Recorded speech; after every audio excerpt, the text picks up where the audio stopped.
সোনার একটা গুণ আছে, সোনার একটা বর্ণ আছে, সোনার একটা মান আছে, সোনার একটা দাম আছে। ও যা কিছু থাক সবচাইতে অতি গোড়া। তার মানে সোনার সাথে গৌরকে তুলনা করা গেল না। কেন গেল না? বাবা সোনা তো টাকা দিয়ে কিনতে পাওয়া যায়, যার যেমন টাকা তার তেমনি সোনা, তাই না? ঠিক তদ্রূপ তা যে জিনিস অমূল্য সম্পদ, মূল্যহীন, যার কোনো মূল্য কেউ দিতে পারে না, তাহলে মূল্যওয়ালা বস্তুর সঙ্গে তার তুলনা করা যাবে না। এখন আপনি টাকা দিয়ে সোনা কিনতে পারবেন, টাকা দিয়ে গৌর কিনতে পারবেন? তা যদি পারত তাহলে টাঙ্গাইলের কত লোক কিনে রেখে দিত। টাকায় ও মাল বেচা কেনা হয় না। তাই মহাজন লিখছেন, হেমশয় অতি গোরা সুমধুর হাস থরা জগৎ যেন নয়ন আনন্দ। জগতে যে দর্শন করেছে তার আনন্দ হয়েছে। আপনারা দেখেছেন? বলুন তো, আমার জন্মের কত আগেতে আপনারা কীর্তন শুনছেন, ভজন সাধন করছেন, গৌরকে দেখেছেন কেউ?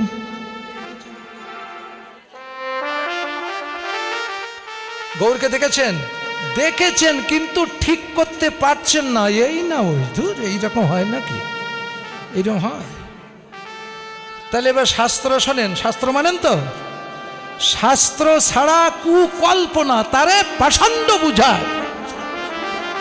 শাস্ত্রে কি বলছে শুনুন, কৃষ্ণের যতেকো খেলা সর্ব উত্তম নরলীলা, নর বপু তাহার স্বরূপ, গোপ্য বেশ বেণুকর নব কৈশোর নটবর, নরলীলার হয় অনুরূপ।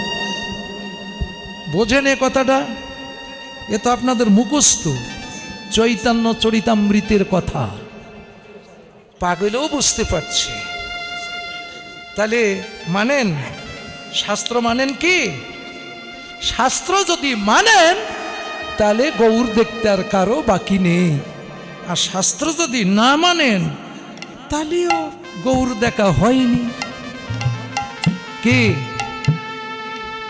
এখানে যত মানুষ আসছি বলেন তো, একটাও নিরানন্দের মূর্তি? সব আনন্দ দিয়ে তৈরি করে না? আনন্দের মূর্তি না? একটু ভিতরে ঢুকে শোনেন, কীর্তন শুধু ওপর ওপর শুনলে লাভ হবে না। সব তো আনন্দের মূর্তি, কিন্তু আমরা নিরানন্দ পাচ্ছি কেন? ওই যে একটু আগে বলেছি, এই মূর্খের কাছে ইংলিশ বলা আর অতত্ত্বজ্ঞের কাছে তত্ত্ব বলা। মৌ পাকার কামড় না খেলে মধু খাওয়া যায় না, আর মধু আস্বাদন করতে গেলে একটু কামড় তো খেতে হবে, যন্ত্রণা সহ্য করতে হবে, তার জন্য একটু ব্রেন ঘামাতে হবে। ব্রেন শুধু পয়সা কামাই করবো এই কামালে হবে না। কি করে ভগবানের আত্মস্বরূপ দর্শন হয় সেটাও আমাদের একটু ঘামাতে হয়, তাহলে সঙ্গে সঙ্গে পাওয়া যায়। তাহলে এই যত স্বরূপ সব কৃষ্ণের স্বরূপ। ঈশ্বর সর্বশক্তিমান, সর্বভূতে বিরাজমান। কি কথাটা মিথ্যা? শ্রীমদ্ ভাগবত গীতা। গীতা যদি সত্য হয় তাহলে কথা সত্য, আর কথা সত্য হলে বাস্তব সত্য। আর বাস্তব কত বড় কঠিন মানি না, বুঝতে পারছি না। আর আমি যে মাইকে লাউন্স করে এত লোকের মধ্যে বলছি, তবু আমার কথাটা অনেকের বিশ্বাস জন্মাচ্ছে না। কি করে জন্মাবে? জন্মাবে কি করে? কেন? সেই বিশ্বাস আর সেই ভক্তি আমার ভিতরে নাই। আগে চাই বিশ্বাস। বিশ্বাস না হলে কোনোদিন ভক্তি হবে না, আর ভক্তি না হলে কোনোদিন ভগবানের স্বরূপ দর্শন করতে পারবে না।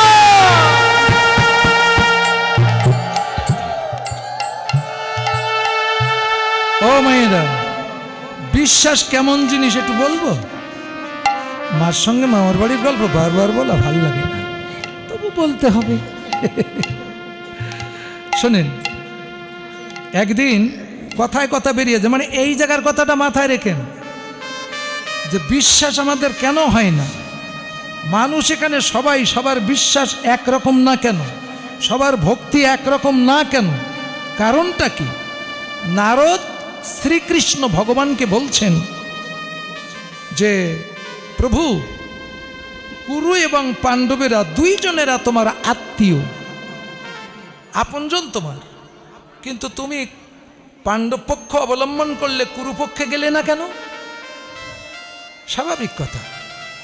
কৃষ্ণ তখন বলছে, নারদ, যে আমাকে চায় আমি তো তার কাছে যাই, আর যে আমাকে না চায় তারে আমি না চাই। তার মানে এই দেখো, এ জগতে যে আমাকে চায় সে আমাকে পায়, আর যে আমাকে না চায় তারা কি চায়? ধন, টাকা পয়সা, অর্থ, ঐশ্বর্য। তাই নিয়ে দেখো কি নাচানাচি আমরা করছি। আছে না দুই পার্টি এখানে? আছে তো? এগুলো বাস্তব। তা বলছে ওরা যে তোমাকে চায় না তা আমি বিশ্বাস করব কি করে? বলছে এইবার হলো অরিজিনাল কথা। তাহলে তুমি এক কাজ করো, কি? একটা সুচ বার করে দিয়ে বলছে এই সুচটা নিয়ে তুমি দুর্যোধনের কাছে যাও, যে বলো যে এই সুচে ছিদ্র দিয়ে একটা প্রকাণ্ড হাতি আপ ডাউন করেছে, মানে যাতায়াত করেছে। বলছে এরকম রেডিমেড কথা বললে কেউ বিশ্বাস করে? বলছে যাও না, দেখো না কি করে। সুচটা নিয়ে নারদ দুর্যোধনের কাছে এসেছেন। জয় মহারাজের জয় হোক, আসুন আসুন মনিবার, আসুন, আসন গ্রহণ করুন, বসুন। না, বসবো না, কৃষ্ণ পাঠিয়েছে। আবার কৃষ্ণ কেন তোমাকে পাঠাতে গেল? কৃষ্ণ নিজে আসতে পারলো না, একজন ঋষিকে পাঠালো কৃষ্ণ আমার কাছে। বুঝতে পারছেন কৃষ্ণ যে কি জিনিস? কৃষ্ণের প্রতি তার বিশ্বাস আছে, ভক্তি আছে, মানে ওই ভাষায় বুঝে নিতে হবে। হাড়ির ভাত কি সব টেপা লাগে? একটা টিপলে সমস্ত হাড়ির খবর বলতে পারেন না মায়েরা?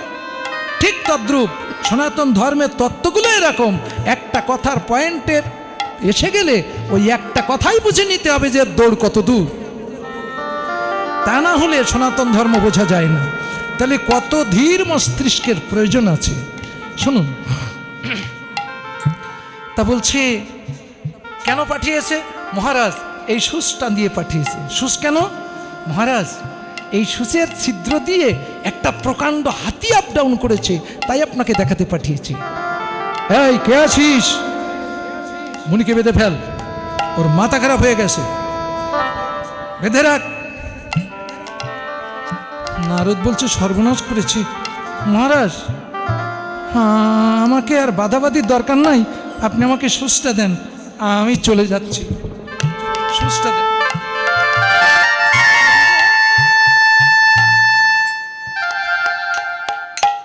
তখন বলছে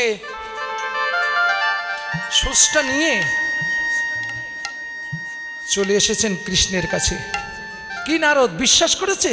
বলছে বিশ্বাস? হাতে ইয়া বড় গদা ছিল, মারিনি, প্রাণে বেঁচে গেছি, মারলে আমি মরেই যেতাম। বলছে নারদ এবার তুমি এক কাজ করো, এই সুচটা নিয়ে যুধিষ্ঠিরের কাছে যাও, ধর্মে কর্মে মনস্থির, সেই হলো যুধিষ্ঠির। সে আপনিও হতে পারেন, ওনারাও হতে পারে, যে কেউ হতে পারে। যা ধর্মে কর্মে মনস্থির তিনি এখনো বর্তমান যুধিষ্ঠির। এবার নিজের কাছে নিজে প্রশ্ন করুন যে আমি কত বাকি এখনো আমার, না আমি হয়ে গেছি। কারো কাছে জিজ্ঞাসা করতে হবে না, এত বড় বাস্তব। এইবার যুধিষ্ঠিরের কাছে যখন এসেছেন, যুধিষ্ঠির দেবর্ষি নারদকে দেখে বলছে আহা, কি পরম সৌভাগ্য আমার, আজ আমার গৃহ প্রাঙ্গণে মনির চরণধুলি পড়েছে, ধন্যতি ধন্য হয়ে গেছি আমি। আসুন আসুন মনিবর, আসুন, আসুন গ্রহণ করুন, বসুন, আমি নিজে ধন্য হয়ে গেছি। কেন? অল্প ভাগ্যে হয় না গৃহে বৈষ্ণব আগমন। একটুখান ভাগ্যের জন্যে গৃহে বৈষ্ণবের আগমন হয় না, সাধুগুরু বৈষ্ণবের আগমন হয় না, অনেক ভাগ্যের ফলে হয়। এগুলো যারা জানে তারা গুরুত্ব দিতে পারে, যারা জানে না কি তারা কার গুরুত্ব দিতে পারে? কখনো না। এইবার তখন বলছে যে কৃষ্ণ কেন পাঠিয়েছে তা তো শুনলে না। হ্যাঁ, এবার বলুন কেন। বলছে এই সূচটা দেখাতে। আবার সূচ কেন? বলছে এই সূচের ছিদ্র দিয়ে একটা প্রকাণ্ড হাতি আপ ডাউন করেছে, তাই তোমাকে দেখাতে পাঠিয়েছে। বলছি নূতন কথা কি? এ তো নূতন কিছু না। বলছে এইটুকু সূচের ছিদ্র দিয়ে এত বড় হাতি আপ ডাউন করেছে, তোমার বিশ্বাস হয়? বলছে মনিবর, তুমি আমার কৃষ্ণকে চেনো না। একটা সূচের ছিদ্র দিয়ে হাতি আপ ডাউন করেছে, তাই তুমি আমাকে দেখাতে এনেছো? আমার কৃষ্ণ যদি ইচ্ছা করে ওই সূচের ছিদ্র দিয়ে গোটা পৃথিবীটাকে কয়েকবার আপ ডাউন করাতে পারে।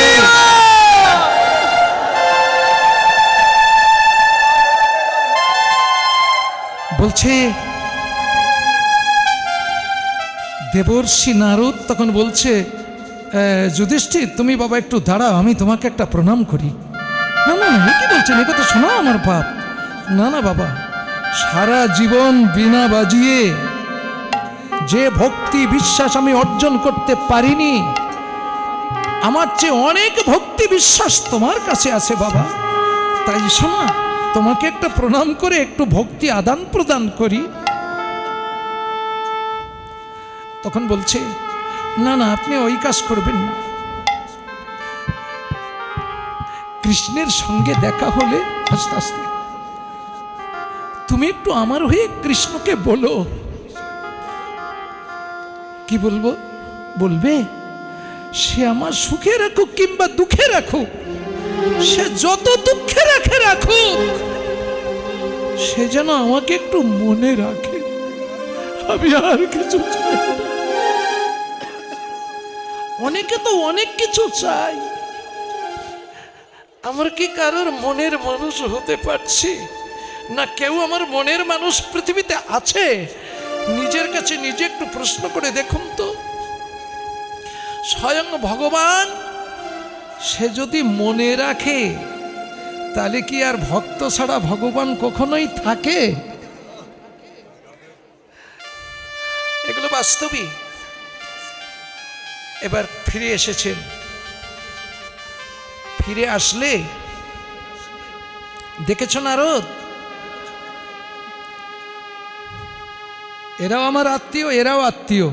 আমি সবার কাছে থাকি, সবার কাছে আছি, কিন্তু কেউ চেনে কেউ চেনে না। কেউ আমাকে চেনে, কেউ আমাকে চেনে না। আমি যে কৃষ্ণ ভগবান কেন চেনে না? কারো কাছে আছে ভক্তি আর কারো কাছে আছে শক্তি। ভক্তি নেই, ঠিক আছে? এখানে আছে অহংকার, আমিত্ব, বল, তেজ, শক্তি। এখানে ভক্তি নেই। আর এদের ওসব কিছু না থাকলেও এদের ভক্তি আছে। তাই যেখানে ভক্তি থাকে সেখানে ভগবান থাকে, ভক্তাধীন ভগবান। আপনারা বলেন তাহলে আমি কেন গেছি? এবার বুঝতে পেরেছ? যুদ্ধের আগে কৃষ্ণ বলেছিল যে আমি ঘুম থেকে, মানে কোন পক্ষে কৃষ্ণ যাবে,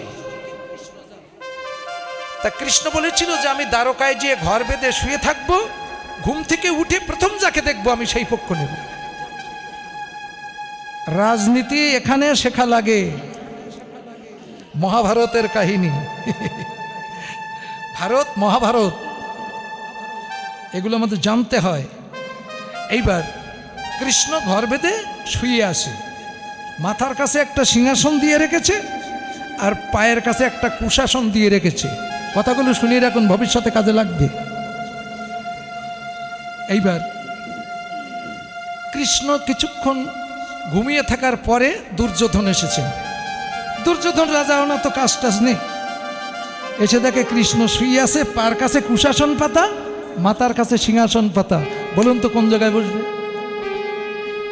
একটা রাজা ব্যক্তি।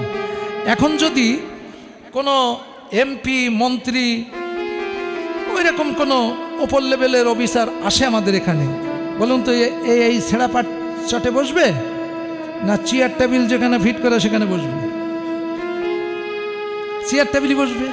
তাহলে রাজা এসেছে, ও কি সিংহাসন ছেড়ে কি ওই কুশাসনে বসে? কুশাসন বোঝেন তো, ওই যে কেচিয়ে ঘাস, কেশে ঘাস কেটে আসন বানিয়ে ওকে বলে কুশাসন।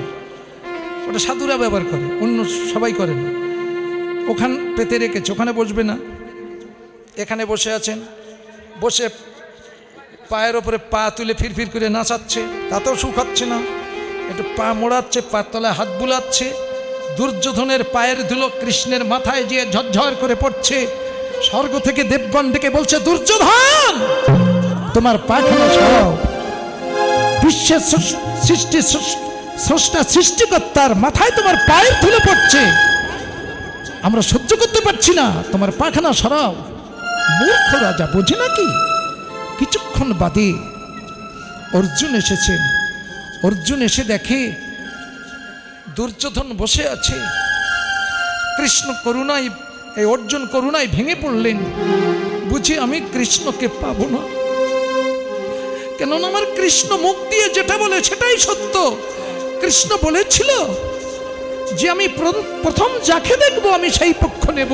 তাহলে দুর্যোধন আগে এসেছে, আমার কৃষ্ণ ওই পক্ষে যাবে, আমি কৃষ্ণকে পাবো না। এ জগতে কৃষ্ণ হারা হয়ে যদি আমি যুদ্ধে যাই, মৃত্যু অনিবার্য আমার হবেই হবে।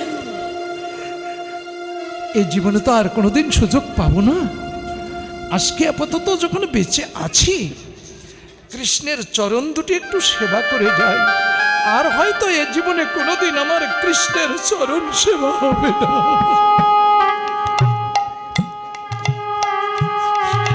আমি কৃষ্ণের চরণ দুটি একটু সেবা করে আসি।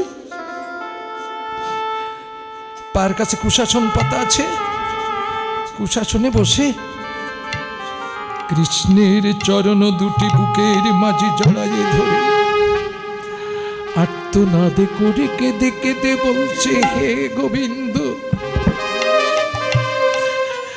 এ জন্মে যদি আমি তোমাকে নাইবা পেলাম,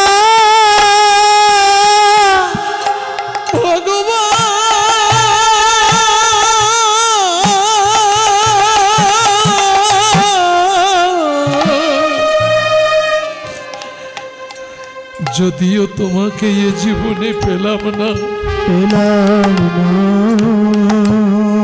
যুদ্ধে আমার মৃত্যু হোক তাতে দুঃখ নেই। মৃত্যুর পরে যদি আবার মানব কুলে জন্ম পাই,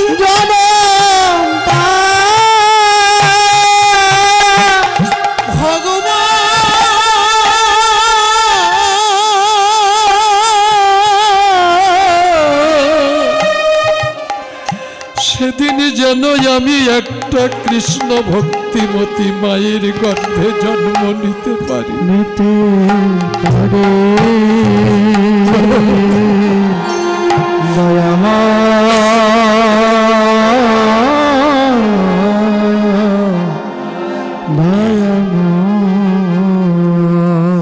আমি যেন একটা ভক্তিমতী মায়ের গর্ভে জন্ম নিতে পারি। কেন? ভক্তিমতী মায়ের গর্ভে যদি জন্ম নিতে পারি, কৃষ্ণ ভক্তি নিয়ে আমি জগতের মাঝারে আসব, জগতে এসেও আমি ভক্তির পথ পাব। ও মায়েরা, বলুন তো সন্তানকে কি বানাতে চান? ডাক্তার, ইঞ্জিনিয়ার, ব্যারিস্টার, উকিল, ব্যাংকের বড় অফিসার, ডক্টরেট, এইসব বানাতে চান তো? সন্তানকে জীবনে কোনোদিন সাধু বানাতে চেয়েছেন কেউ? সাধু সৎপথ দেখিয়েছেন, সৎপথে থাক, সৎ আচরণ করুক, সৎ মানুষ হোক, আমার সন্তানটা বট বৃক্ষের মতো হবে, মানুষ সমাজের মঙ্গল করবে, কখনো অমঙ্গল চাইবে না, এমনভাবে তৈরি করার চেষ্টা করেছি কোনোদিন? এগুলো করে কারা? ভক্তিমতী যারা, তারা ধন ঐশ্বর্য মান যশ খ্যাতি চায় না, তারা চায় আমার সন্তান যেন কৃষ্ণ ভক্ত হয়। আমার দ্বারাই তো হলো না, যদি আমার সন্তান কৃষ্ণ ভক্ত হয়, আমার সন্তানের ডাকে যদি ভগবান আসে, তাহলে আমি যদি নরকগামীও হই, আমার সন্তান আমাকে নরক থেকে উদ্ধার করে নেবে। ভগবানকে বল।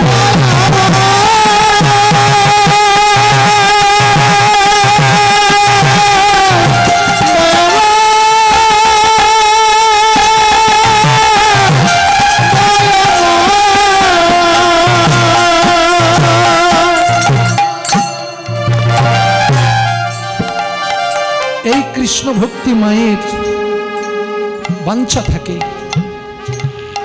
কেউ যদি কারোর পা ধরে কাঁদে, বলুন তো মা, সে আর ঘুমিয়ে থাকতে পারে? কৃষ্ণের ঘুম ভেঙে গেছে। ঘুম ভেঙে গেলে ঘুম থেকে উঠে বলুন লক্ষ্য আগে কোন দিকে যায়? আপনি ধরুন শুয়ে আছেন, ঘুম থেকে উঠেছেন, লক্ষ্য কোন দিকে যাবে প্রথম? আরে মনে মনে ম্যাপ পয়েন্ট করে দেখুন না, লক্ষ্য কোন দিকে যায়? পায়ের দিকে না? পায়ের কাছে বসে আছে অর্জুন। প্রথম উঠে পর অর্জুনকে দেখলেন, দেখে অর্জুনকে বুকের মাঝে জড়িয়ে ধরে বলছে, অর্জুন তুমি কাঁদছো কেন সখা? এই তো আমি আছি তোমার কাছে, তুমি কেঁদো না, চোখের জল মোছো। অর্জুনকে সান্ত্বনা দিয়ে তারপরে পিছন ফিরে মাথার দিকে তাকিয়ে দেখে দুর্যোধন বসে আছে। কৃষ্ণ চতুরের শিরোমণি, কত বড় পলিটিশিয়ান ম্যান একটু বোঝেন, কত প্ল্যান বাস। বলছে দুর্যোধন তোমাদের বিচার তোমরাই করো, আমার বিচার হয়ে গেছে। আমি বলেছিলাম প্রথম যাকে দেখব আমি সেই পক্ষ নেব, তাহলে আমি ঘুম থেকে উঠে প্রথম দেখেছি অর্জুনকে, তারপরে দেখেছি তোমাকে। তবে দুঃখের কোনো কারণ নেই, আমি যে পক্ষে থাকবো একাই থাকবো, হয়তো সারথীর কাজটা করে দেবো, রথ চালিয়ে দেবো, আমি যুদ্ধ টুদ্ধ করবো না, কিন্তু আমার বিপক্ষ পার্টিতে থাকবে 10,000 নারায়ণী সেনা। দুর্যোধন আরো সন্তুষ্ট। এক কৃষ্ণ নিয়ে কি করবে? আমরা কি রথ কম চালাতে পারি? আমরা এক সবাই রথ চালাতে পারি। আর তাতে যদি 10,000 নারায়ণী সেনা পায়, ওদের 5 ভাইকে জীবিত অবস্থায় মাটির নিচে রেখে দেবে। অহংকার পতনের মূল।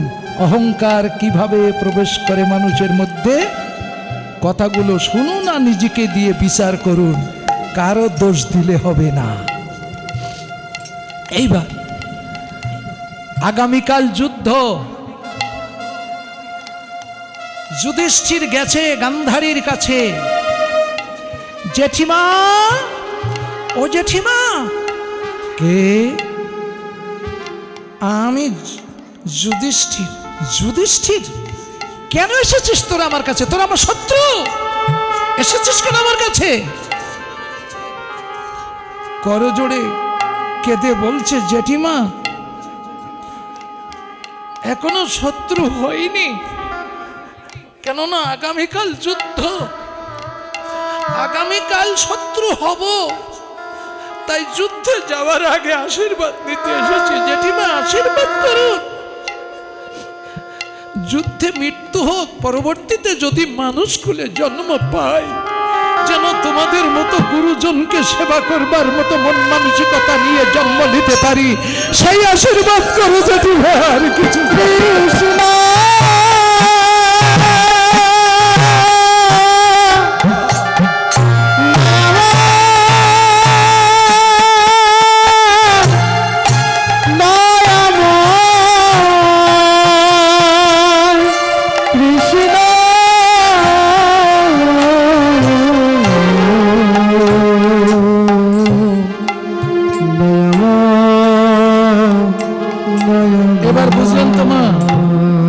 যেখানে বিশ্বাস থাকে সেখানে ভক্তি থাকে, আর যেখানে ভক্তি থাকে সেখানে আমার ভগবান থাকে। কীর্তন সত্য, কীর্তন সাক্ষাৎ ভজনের বস্তু। তাই বলছে জগৎ যেন নয়ন আনন্দ। এই জগৎ জীবের মাঝে সেই নয়ন দিয়ে এই জগৎকে যারা দর্শন করে, জ্ঞানময় দিব্য দৃষ্টি দিয়ে জগৎকে দেখলে তোমার ভগবান দেখতে আর বাকি থাকে না। কেন? ভগবান যখন মানুষ সৃষ্টি করেছিল, মানুষের ভিতরে সেই সৃষ্টির দায়িত্ব দিয়ে ছেড়ে দিয়েছে। ব্রহ্মা সৃষ্টিকর্তা, চতুষানন ব্রহ্মা মানুষ সৃষ্টি করেছে। ব্রহ্মার জন্ম কোথা থেকে? নারায়ণের নাভি পদ্মের থেকে ব্রহ্মার জন্ম। ব্রহ্মা সৃষ্টি করেছেন মনু শতরূপাকে, তার থেকে এই জগৎ চরাচর সৃষ্টি হয়েছে। তাহলে আপনি আর কোথায় যাবেন? আবার গীতায় প্রকাশ করে যাচ্ছেন, আমি সর্বভূতে বিরাজমান।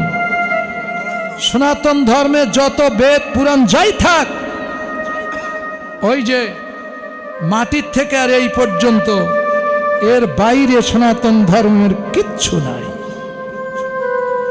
তাহলে মানুষকে ভালোবাসো, মানুষকে ভক্তি করো, মানুষকে সেবা করো।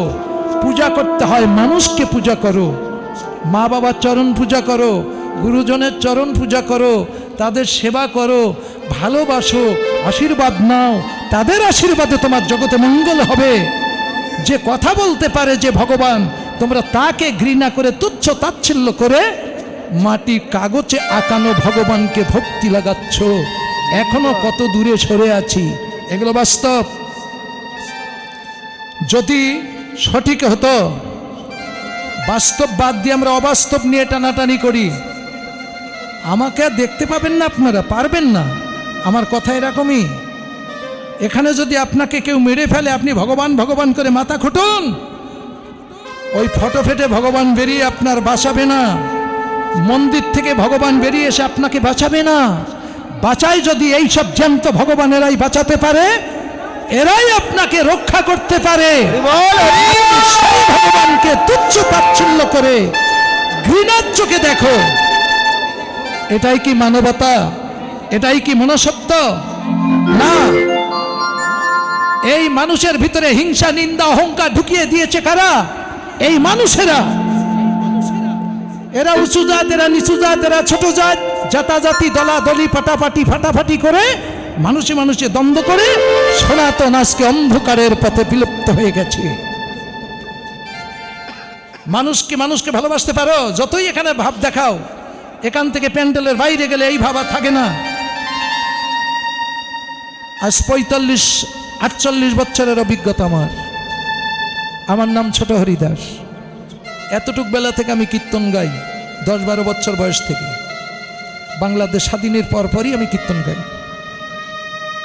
আমার সাতক্ষীরা জেলায় বলে বাসা হরিদাস, বাচ্চা মানুষ কীর্তন গাইতাম। সেখান থেকে এ পর্যন্ত আপনাদের মতো ভক্তের মাঝারে আমি আছি। তা আর হয়তো বেশি দিন থাকবো না। তাই বলছি যে কীর্তনে কাজ হচ্ছে না। কেন হচ্ছে না? এই কারণে আমাদের ভিতরে হিংসা, অহংকার, আমিত্ব, হাম্বড়, এই অহংকারের জন্য আমরা কেউ কাউকে মানতে পারি না। তাই মহাপ্রভু এই কীর্তন দিয়েছেন কেন?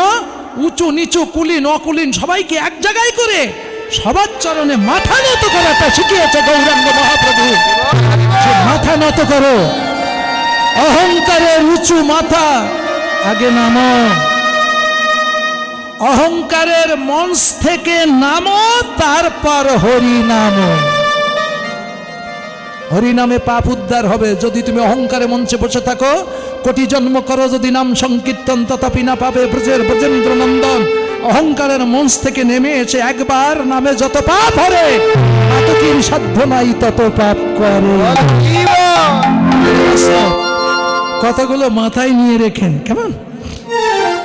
তাই বলছেন জগজ্জন নয়নানন্দ। দেখেন তো, আপনার পাশে যারা বসে আছে, আপনি মনে মনে কল্পনা করুন, এর কাছে ভগবান আছে, ওর ভিতরে ভগবান আছে। ওই মন্দিরে যেমন ভগবানকে প্রতিষ্ঠিত করা হয়েছে, এই প্রত্যেকের মন্দিরের মধ্যে পরমাত্মা সদৃশ্য ভগবান বিরাজমান আছে। তাহলে জ্যান্ত ভগবানেরা কথা বলতে পারে, চলতে পারে, ঘুরতে পারে, ফিরতে পারে, মাথায় হাত দিয়ে আশীর্বাদ করতে পারে, অনেক কিছু বুঝাতে পারে। এই জ্যান্ত ভগবান, এই মানুষে মিলেমিশে থাকুন, দেখবেন এর চেয়ে শান্তি, এর চেয়ে আনন্দ আর কোথাও নাই। তাই পদে লিখলেন জগজ্জন নয়ন আনন্দ। ওগো প্রীতি মু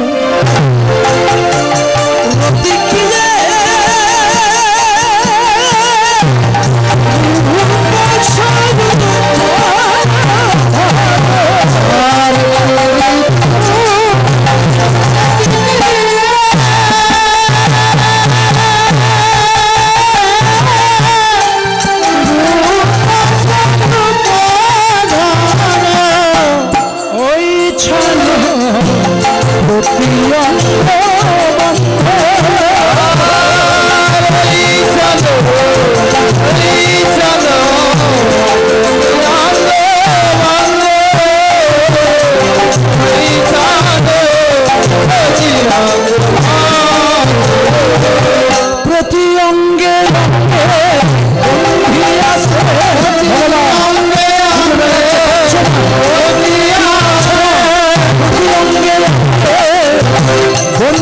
আছে আগে আগে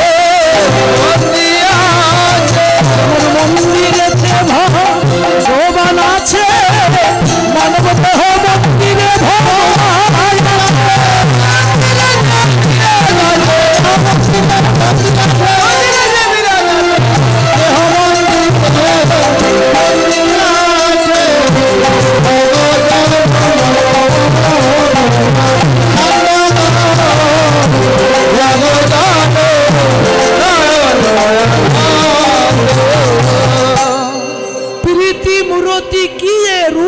স্বরূপ ধর ওইছন প্রতি অঙ্গ বন্ধ। বুঝতে পারলেন? কিন্তু এর যদি আমি টেনি হাত পা চুল লম্বা করি না, আমার টাইমই কুলাবে না, পরমাইতে কুলাবে না। এই জন্য শটে বুঝুন, ওইছন প্রতি অঙ্গ বন্ধ, প্রত্যেক অঙ্গে তিনি বন্দী হয়ে আছেন। বোঝা গেল? বাস্তব। শোনেন তাহলে, আরো শাস্ত্র দেখেন। জ্ঞান, যোগ, ভক্তি, এই ত্রিবিধ সাধনার বসে ব্রহ্ম, আত্মা, ভগবান, এই ত্রিবিধ প্রকাশে একেবারে বর্তমান। দেখে নেন, যোগী মুনি ঋষি যারা মৌনব্রত পালন করেন, এরা পায় চিদানন্দ, আত্মতত্ত্ব, আত্মারূপে ভগবান সর্বভূতে বিরাজমান। ভগবান পেতে বাকি আছে? আর জ্ঞানীতে পায় ব্রহ্মতত্ত্ব। ব্রহ্ম কি? নাদ ব্রহ্ম। নাদ মানে কি? শব্দ। আমি কথা বলছি সাউন্ডে, সাউন্ড বক্সে সাউন্ড হচ্ছে না, শব্দ হচ্ছে না, শুনতে পাচ্ছেন? বুঝতে পারছেন তো? নাদ মানে শব্দ। এটা পাচ্ছে কে? জ্ঞানীতে। নগদ নেবেন না বাকি নেবেন? আমি কিন্তু নগদ ব্যবসাদার, বাকির ব্যবসা আমি জীবনেও করিনি। কিন্তু যারা বাকির খরিদ্দার তারা আমার দেখতে পারে না, কিন্তু আমি যে নগদের ব্যবসাদার। শোনেন, এই 10টা ইন্দ্রিয়ের ভিতরে কান কোন ইন্দ্রিয়? জ্ঞান ইন্দ্রিয়। 5টা কর্মেন্দ্রিয়, 5টা জ্ঞান ইন্দ্রিয়। তা কান হলো জ্ঞান ইন্দ্রিয়। তাহলে কান ছাড়া কি শব্দ পাচ্ছেন? আমি যে কথা বলছি আপনারা শুনছেন কি দিয়ে? কান দিয়ে না। তাহলে জ্ঞানীতে পাচ্ছে ব্রহ্মতত্ত্ব। আপনি আমি কথা বলছি কান দিয়ে শুনছি, এটা বাকি না নগদ? এই জ্ঞানীতে পাচ্ছে ব্রহ্মতত্ত্ব, এই এক ভগবান। আর মুনি ঋষি মৌনব্রত পালন করছে যারা, যোগ সাধন করছে, তারা আত্মতত্ত্ব পাচ্ছে, নগদ ভগবান। আর ভক্তে পাচ্ছে ভগবান সচ্চিদানন্দময় বিগ্রহ, এমন একটা দেহধারী ভগবান। এই কীর্তনে যে পদগুলো বলেছে, ওই পদগুলো বিশ্বাস করতে পারলে জ্যান্ত ভগবান আপনাদের সামনে বসে আছে। আপনারা ভগবানকে খুব ভালোবাসেন, মানুষকে হত্যা করেন, মানুষকে হিংসা করেন, মানুষকে সর্বনাশ করবার চেষ্টা করেন। কিসের ধর্ম আপনার? কিসের ভক্ত আপনি? বোঝা গেল? এটাই আমার পদাবলী কীর্তনের শিক্ষা। এটা আমার বাবার তৈরি করা জিনিস না, মহাতের বস্তু। ঠিক আছে? মহাতের কৃপা বিনা কোনো কর্মে ভক্তি নাই। এই হলো নগদ। তাহলে ওই ছানা প্রতি অঙ্গ বন্ধ। আজ কি না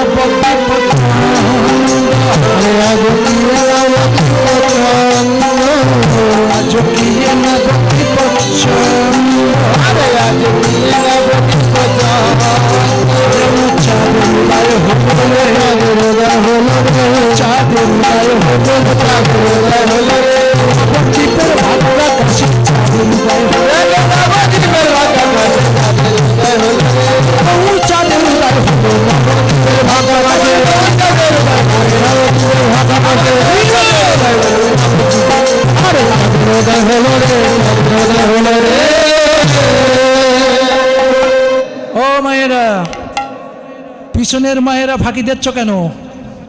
একটু হুলুধ্বনি, হাত তুলে দেন। এই দিনটা কাল আর হতেও পারে, নাও হতে পারে। আজ থাকিতে কাইলের আশা নেই। এই যে আজকে ভক্ত সমাজের মাঝে এসেছি, আমার জীবনে আর এই দিন আসতে পারে, নাও আসতে পারে। এত বড় সুযোগ ছাড়বেন কেন?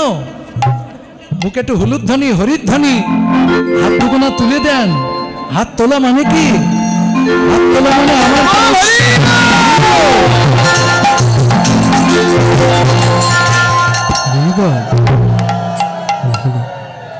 রাধে রাধে।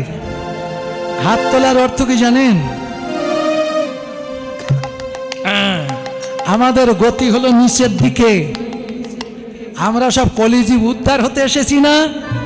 এখানে একটা পঞ্চতত্ত্বের ফটো দিয়েছে, নিতাই গৌরের ফটো দিয়েছেন। দেখেন ওরা হাত তুলে দাঁড়িয়ে আছে। কেন হাত তুলে দাঁড়িয়ে আছে? জগৎ শুধু কীর্তন শুনে যেও না, আমার লীলা কিছু দেখে যাও, পারো যদি কিছু শিখে যাও। যদি এইভাবে নিজেকে তৈরি করতে পারো, তোমার মানব জন্ম ধন্য হবে। নিতাই গৌর সীতানাথ প্রেমানন্দ হরি হরি বল, হরি বল।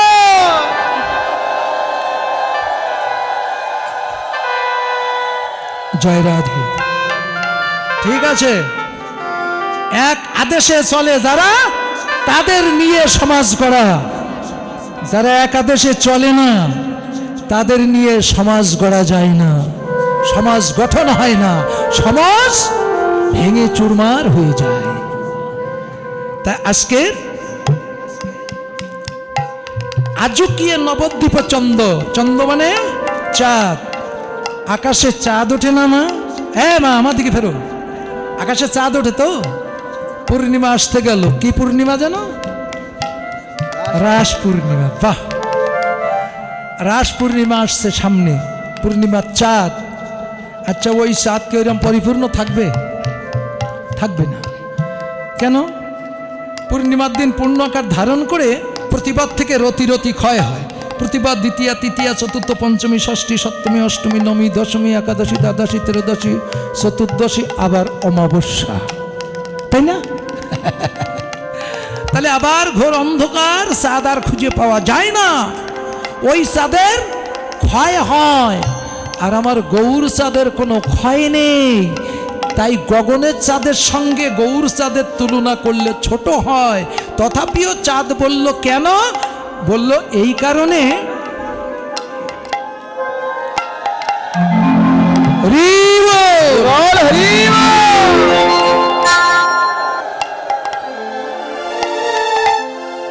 অন্ধকারের মধ্যে আসতে, অন্ধকারের মধ্যে দেখতে গেলে যেমন লাইট জ্বালিয়েছে তাই আমরা দেখতে পাচ্ছি, আর তিমির অন্ধকারের মধ্যে আমরা ছিলাম, সেই তিমির অন্ধকারকে দূরীভূত করে দিয়েছেন আমার গৌর চাঁদ। বুঝলেন? তিমির অন্ধকারের মধ্যে আমাদের রেখেছিল এই জাড়াল, বুঝেন? আর হচ্ছে না, কিন্তু এইটা সরিয়ে দাও, অজ্ঞান আধার সরিয়ে দাও, আলোয় আলোকিত হও। এই অজ্ঞান আধারটা দূর করলো গৌরাঙ্গ মহাপ্রভু। কিভাবে? আমাদের হরিনাম করতে দিত না। মায়েরা খেয়াল করে শোনো, এখনো এই মানুষের মধ্যে কত কুসংস্কার আছে। যতই বলিয়া ওরা, এখনো অনেক কুসংস্কার। যেমন